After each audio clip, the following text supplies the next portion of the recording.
Welcome to Alberta Conservation Association's Harvest Your Own podcast, the resource for everything hunting, navigating through the field, the butcher shop, and the kitchen. Life is all about great food. Let's get started. Welcome to the podcast. I'm your host, Brad Fenson, an avid outdoor enthusiast who has worked as a freelance journalist, photographer, and public speaker for over 3 decades. I have hunted, fished, and foraged all my life and hope to share my passion for the outdoors. Along the way, I want to encourage everyone to harvest wild proteins and enjoy the satisfaction of providing the next meal for your family. Our goal is to educate, entertain, and inspire individuals to get outdoors and create a connection between food, health, and your future meals. Welcome to Harvest Your Own. Today we have a guest from Florida. He works from Florida, but he works North America wide, and he is the Director of Marketing for TenPoint and Wicked Ridge. We're going to talk about crossbows today. Hello, Brian Flaherty. Hey, Brad. How's everybody doing today? Appreciate you having me on. Obviously, a topic that here at TenPoint we know quite a bit about. We've been in crossbows for 30 years now, so anxious to just share some of that information with the audience. Yeah, the crossbow industry's really changed. I think I was introduced to them about 30 years ago, and at that time, everybody seemed to be against them, and there was a coalition of manufacturers came together to create more of a presence and get some truthful information out, and boy, did it make a difference. It got a lot of people to try them, and we've seen wide sweeping changes across North America in the recent decade where crossbows have become a mainstay in the archery industry. Yeah, it's quite interesting when you really take a look at the history of crossbows and, the perception, it used to be that a crossbow was 24 inches wide and it was this big and clunky piece of archery equipment. 30 years ago, maybe that was the case, right? When we started out with TenPoint. But in the last 30 years, and certainly, I've been at the company for 10 years.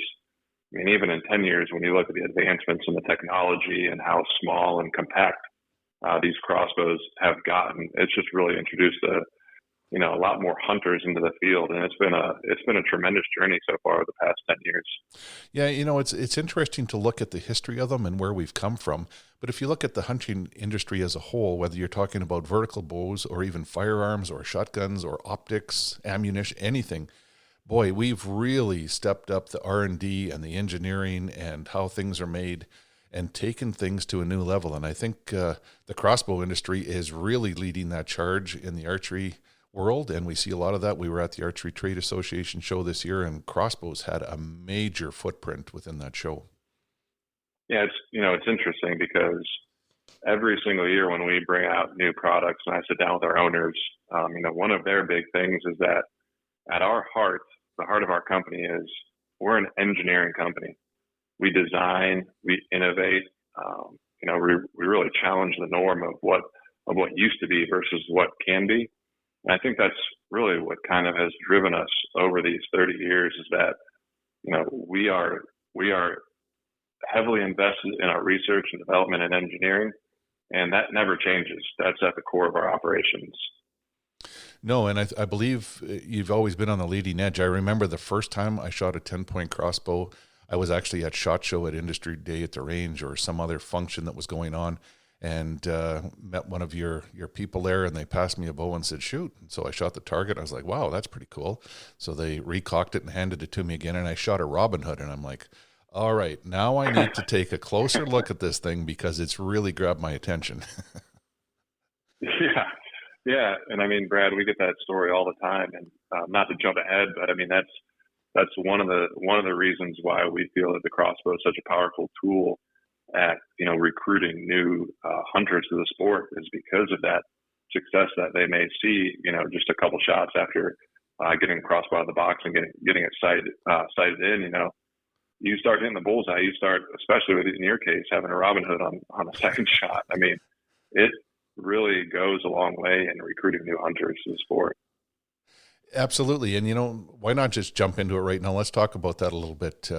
Harvest Your Own is really geared towards people looking for more information, to take first steps, to take new steps. And a crossbow is still relatively new for a lot of people. They don't know much about them. Why does it make a good first tool to start hunting with? Yeah, so I mean, I think that the reason it's a great tool, I wouldn't say is necessarily specific to one shooter only. Certainly it's more user friendly for if you're getting kids into the sport, they can actually cock the crossbow themselves with our AccuSlide cocking device. It allows them to really enjoy seeing where the arrow hits the target. It's experiencing some success early.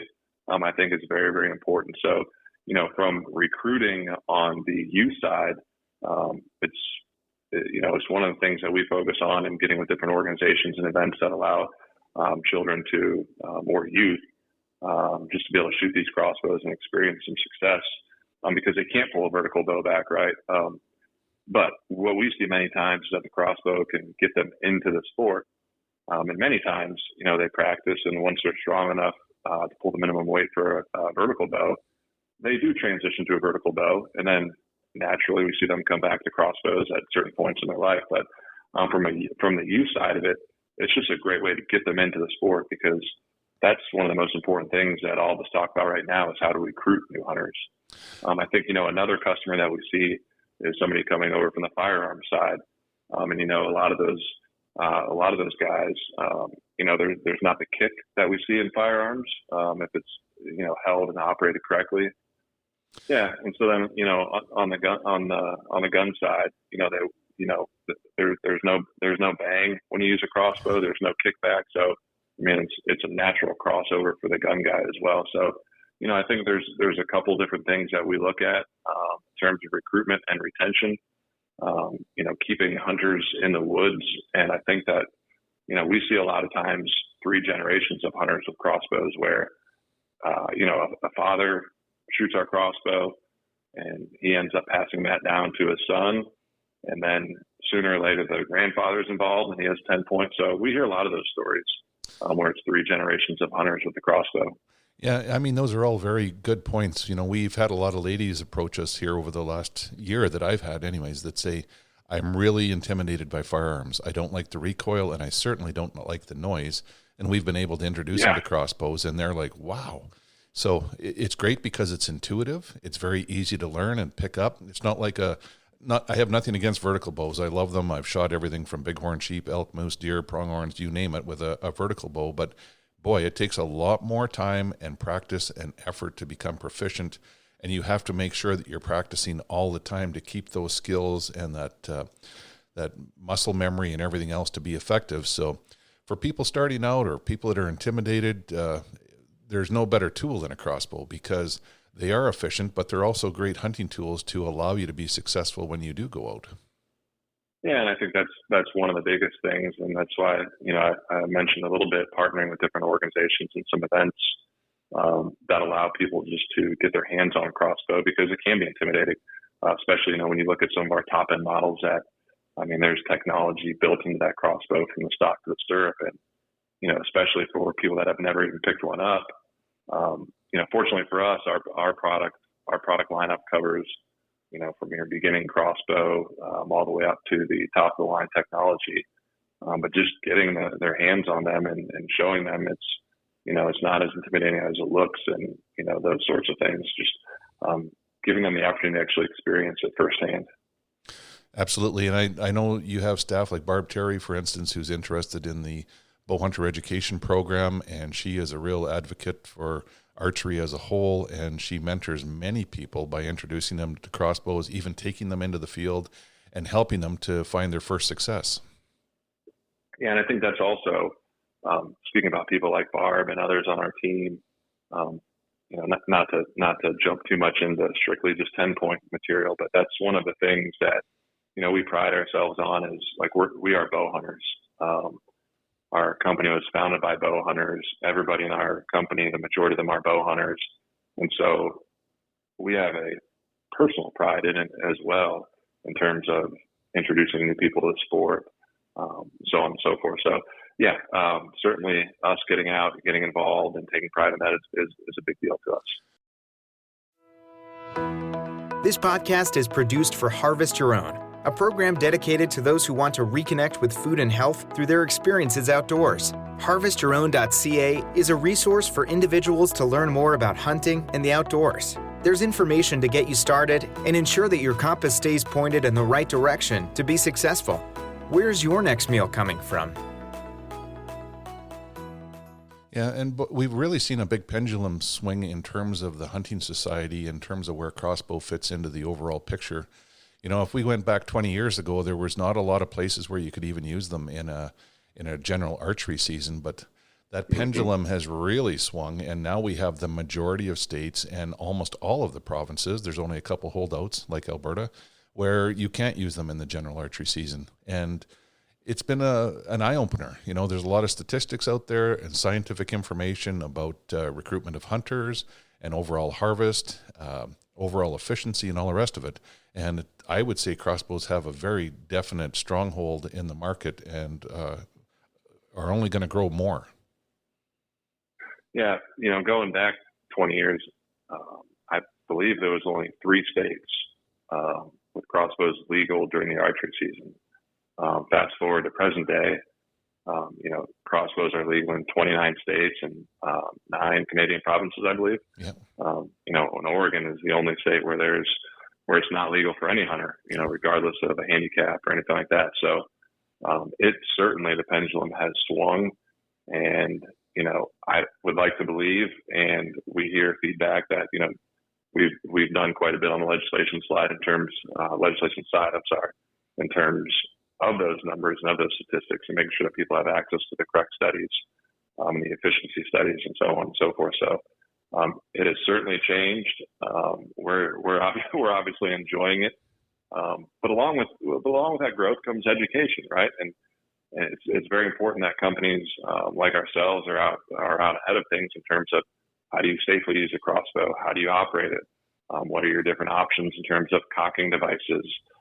Because obviously, as new states open up, new hunters that are unfamiliar with crossbows come aboard, and we feel that it's our duty to make sure that they're well equipped to, you know, take advantage of the state that they're in and to enjoy the experience of bow hunting. Yeah, and I think that's what all crossbow manufacturers have really taken huge steps towards, is that education side of it.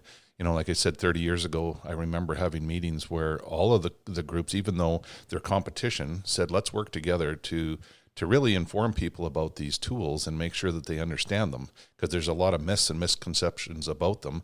But then take it forward to the modern day where they're allowed in regular archery seasons or in regular general seasons somewhere. There's an education component to go with it, and the companies really support their products with that education to ensure that people get out and use them properly, know how to be efficient with them, and find their first success.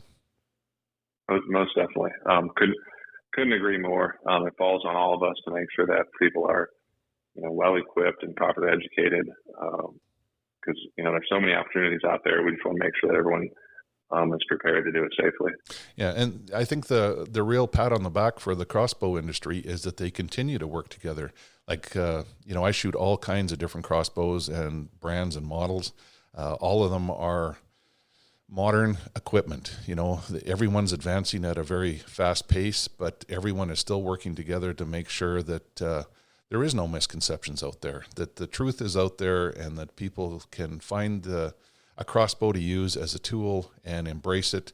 And it might be replacing something. It might be to use with other tools that you have, whether it's a vertical bow, rifle, shotgun, or other things. So, you know, the stats we're seeing in some states that have now embraced crossbows in the archery season are quite interesting. I just did a podcast with Dan Schmidt from Deer and Deer Hunting, and Wisconsin is a good case in point. You know, they shoot a significant number of deer. Like, it's in the neighborhood of just under 300,000 a year. You know, that's more than Alberta has for a provincial population. But historically, archers killed about 96,000 deer a year. And after crossbows were introduced, harvest went up to 100,000. So there's a lot more hunters in there, but harvest doesn't change. It just, people change the tool in which they wish to go afield with. Yeah, most definitely. And, you know, we fought that battle. We continue to fight that battle. I mean, I think that you're always going to have the naysayers about crossbows. And I think that, one, we present the data. And then two, I think for a lot of us, as you kind of mentioned, that crossbow is another tool. It's another piece of equipment. Certainly at TenPoint, and I'm sure this holds true across other manufacturers, a lot of our employees shoot vertical bows, even though they work at a crossbow company. So, I mean, it's a different piece of equipment. It's extends your seasons in certain scenarios. It allows some people to get out there and hunt that otherwise wouldn't be able to. But we recognize and we understand that it's a tool that people use for different. It's advantageous for people in different ways. Yeah. Let's talk about the crossbow itself. There's lots of different designs on the market. I think historically we saw forward draw limbs, but reverse draw has become very popular in the last couple of years. Tell us what to look for. If we're out looking for a crossbow for the first time, trying to find what we want, what's best, just explain the difference between a forward draw and a reverse draw. Yeah. So, I mean, there's so many different types of crossbows on the market in terms of features and technology. If you're bringing it down into a forward draw versus a reverse draw crossbow, obviously it's the position of the riser and the direction of the limbs. So, the forward draw is more of your typical traditional crossbow, whereas the reverse draw, the riser is in the center of the crossbow. And what that allows you to do is have a longer power stroke. So you can have longer power stroke, generate more speed without necessarily increasing the poundage of the weights. So also the most of the weight on a crossbow is going to be in that riser. So by placing it at the center, it's going to balance out that weight distribution a little bit. Now, on our forward draw crossbows, the trend in the market has been shorter and more compact. So, the balance point, the forward draw crossbows are not as nose heavy as they typically used to be, just because we've been able to shorten them up significantly. So that obviously helps out on that side of it. But yeah, forward draw versus reverse draw, we're still seeing most of it on the forward draw side of things. The reverse draw is more of a niche customer right now, but we certainly have both of them in our lineup, and it allows people to have different options. Yeah, absolutely. And when you talk about a longer power stroke, that's basically the time that your arrow spends on the rail or on the barrel of the crossbow. And the longer it's on there, the more string time it has, the faster it can go. So you talk about having lower poundage bows. That can be an advantage to somebody that might not have a cocking aid that wants to cock it by hand, but you can still have a bow with lower poundage so that you can cock it and still have increased speed, which increases your kinetic energy for penetration and lethality. Yeah, and then again, just in terms of the number of crossbow models out there, I mean, there's so many of them. Fortunately, we offer a crossbow buyer's guide on our website, which really boils down into 3 or 4 main questions that, just from talking to consumers and talking to dealers, what people are looking for. And, a lot of times it boils down to, do you want a built-in cocking device, which with a built-in cocking device, it allows you to reduce your draw weight by either 50% if it's a rope cocking device, or really all the way down to about 5 pounds of force with ours if it's a crank device. Also, with that, you don't have to worry about forgetting your rope cocking device or your rope cocking aid because it's built in. Right. It makes a big difference. Yeah. And then next we'll look at, do you want a decocking crossbow? Similar to how you talked about reverse draw crossbows kind of came onto the scene. Decocking crossbows over the past 3 to 4 years has grown tremendously. And so that's, one of the next questions we ask is, do you want a decocking crossbow? And then from there, we can kind of break it down into, are you looking for more of a narrow, compact model, or are you looking for the model that has the most speed? And then, are you shooting ground blind and tree stand, or are you going to be more spot and stalk on open field? So, really, when we get down to what am I looking for in a crossbow, we try to stay away from, how much are you going to spend? And we take a look at, okay, here's what features do you want? And then as we break it down into those features, we feel that we have crossbows at every price point within those features that you chose that we can now kind of hone in more on what you're looking for in terms of your hunting application. Because, that's the end goal for us, right? All of our technology, all the upgrades and performance. We just want our customers to be better bow hunters. I should say more successful bow hunters. Yeah, and I mean, that information is good no matter what crossbow you're looking at. So it's a industry plus for people, and that's our crowd. We're looking to educate people, to get them to look, and if they go to your website and find that buyer's guide, you're going to see the forward limb, forward draw, the reverse draw, rope cocking devices, and everything's explained. And you don't have to break the bank to get started. There's so many different models out there that some of the I'll call them a starter model or an introductory model that is still very efficient for shooting, hunting, and all the rest of it, has some very good price points to get started. This podcast was made possible by Alberta Conservation Association and the Harvest Your Own community. If you're interested in harvesting your own food, there's a comprehensive collection of information to gain insight and knowledge. Head to the field, harvest your own protein, prepare it, and taste the results. HarvestYourOwn.ca is a library of information from getting started and geared up to processing, butchering, and cooking wild game to make the connection between health and food. When I started at TenPoint, we had some crossbows that were shooting 290 feet per second, 300 feet per second. And then now you take a look at it, and it's, our lowest speed crossbow is about 360, 370, I believe. And so it's just come such a long way in terms of the performance and the technology. Yeah, and what people might not understand is that faster speed does a couple things. It takes the trajectory out of your arrow. Gravity doesn't have the same effect on it when it's going that fast. So arrows shoot a little bit flatter. It means that your distance of drop between 20 and 30 yards or 30 and 40 is reduced compared to a slower arrow. So there's a lot of things within the archery industry and the crossbow industry that have developed to help people as hunters in terms of be successful, be more proficient. And, in the old days when I started, I won't even tell you how fast crossbows are going, but I could see the arc on my arrow and watch it go out there. But it just meant that I had to practice more. That's one of the benefits of today's gear, no matter what you buy. They're so efficient that you can spend time on the range and become pretty proficient with a lot less time than we did 30 years ago. Oh, yeah, I mean, most definitely. It's come a long ways, and I can't speak for other manufacturers, but we also like to pre-sight our crossbows before they leave the factory, which limits, cuts down on your setup time, and we want people to be experiencing some success and having some confidence, just a couple shots out of the box as well. Yes, and I think that's important. And in terms of efficiency, if people are wondering, well, is crossbow really efficient? Could I shoot a deer with it? Could I shoot a hog? Could I shoot a moose? The short answer is yes. They're as effective as any other tool in the archery market, whether it's a vertical bow or crossbow, but they do have limitations as well. Don't think that you're going to go buy a crossbow and shoot a deer at 100 yards. I don't think I would personally I know personally I would never even try that. I've never shot at anything over 46 yards in the field, but there are little. No, and we've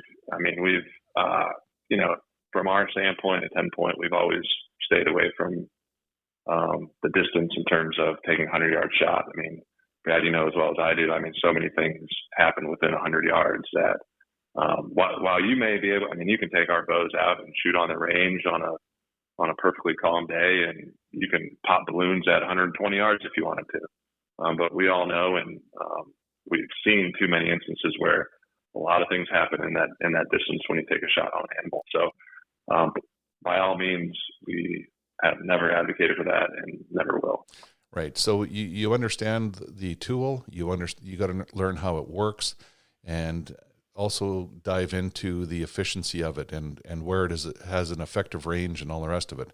And that's really important. But anyone that wants to develop hunting skills can get within 30, 40 yards of an animal. And at that range, it is very effective. And if you practice long, like I'll admit, I shoot 100 yards at the range because it's fun, and my buddies and I can see how many arrows we can lose. But it sure improves our short game. You shoot a couple targets at 80, 90, 100 yards and come back and shoot at 30, and boy, it's pretty easy to hit the X.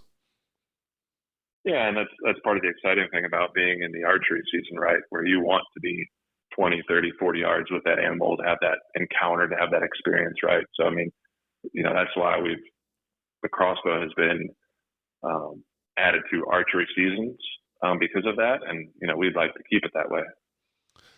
Absolutely. I've got some family members that are up and comers as hunters, and they're smaller in stature, and I know they can't pull a vertical bow. We've been working on it, but we're not there, and they're going to start hunting next year, and it would be awful nice to have them be able to pick up a crossbow and go into the field. So we do play at our place on the range. We have an outdoor range, get lots of time to shoot, and basically anyone that's ever interested, I get them to try it just so they understand what a crossbow is, how it works, how effective it is, and how you can master it pretty quickly. Yeah, and I mean, we were talking about popping balloons, and I would encourage that, especially for the kids, when they can actually see where the arrow hits the target. I mean, that's fun. I mean, they have a lot of fun with that. So, I mean, being able to see, where they hit the target, and then they get more comfortable with that, gain more confidence with that. Absolutely. Another important part of this is if anyone's listening and they're not into archery yet, but they're wanting to get there, or just get into hunting without the bang and the recoil, how safe is a crossbow? Is there anything to worry about? Oh, crossbows are very safe. I mean, it is a weapon. So, I mean, as long as you are following the safety instructions that we provide, I mean, crossbows are very safe. There's dry fire prohibitors. There's safety wings to prevent your hand from being in the path of the string. So, I mean, we certainly have come a long ways in terms of safety.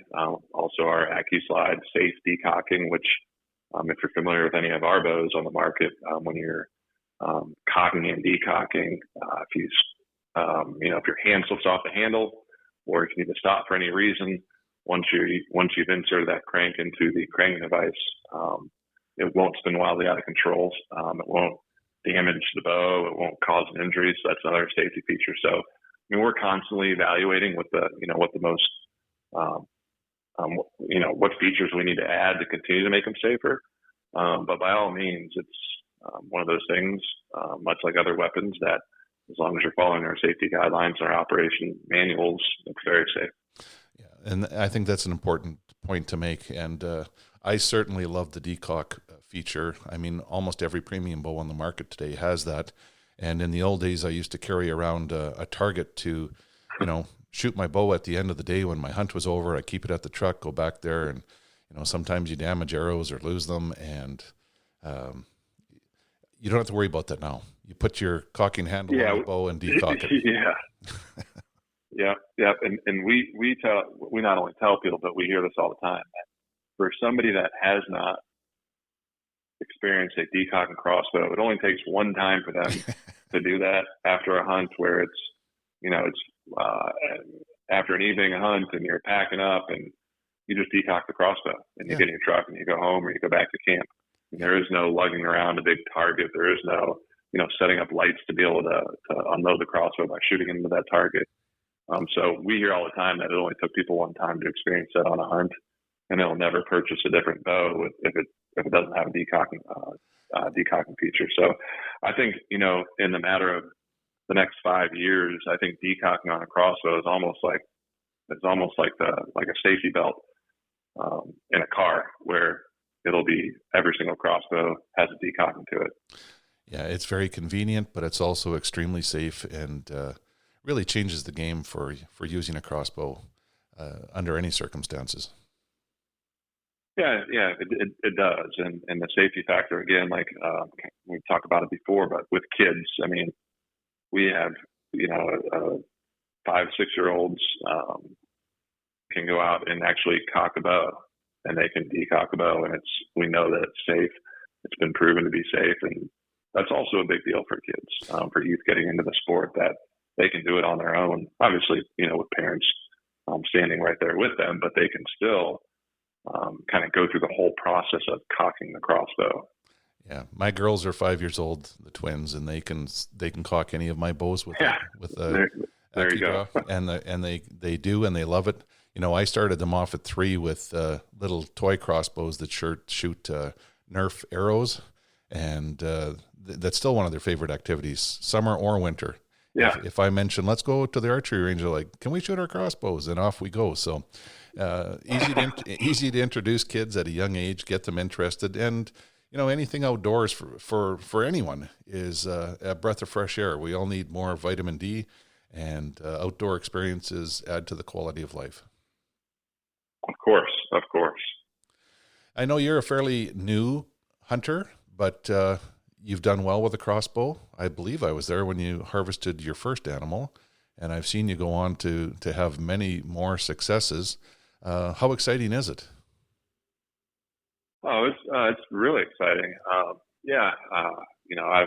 I guess I'm relatively new to the sport within the past 5 or 10 years, and I've thoroughly enjoyed it. Just being able to get out there and really the camaraderie when you're at camp. We've hunted together a couple times. Just the camaraderie at camp, the up close encounters with the animal, the ability to harvest these animals and bring meat back to the family. It's been a blessing, while at the same time being able to see these crossbows come such a long way. So I guess I'm probably spoiled when it comes to the hunting side of things, because I'm fortunate enough to be able to break in these new crossbows, field test the new technologies and things like that. But it's been a great blessing. Met some great people along the way. Very, very fortunate, very, very thankful to have the opportunities I have. Yeah, one of the big things at Harvest Your Own is having wild proteins, and you mentioned having the wild game to take home. It is a blessing. Never take it for granted. Our family enjoys it. We share that word and the passion with our listeners, and I think those are great messages to pass along.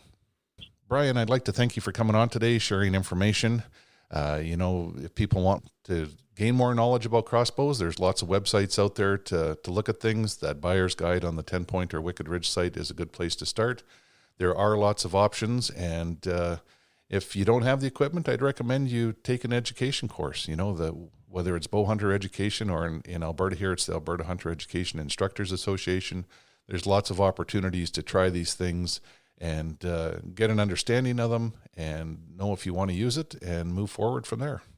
Yeah, no, it's I've really enjoyed speaking with you, Brad. And like you said, there's plenty of resources out there. So I would encourage anybody that's questioning whether or not they want to get into crossbows is just take a look.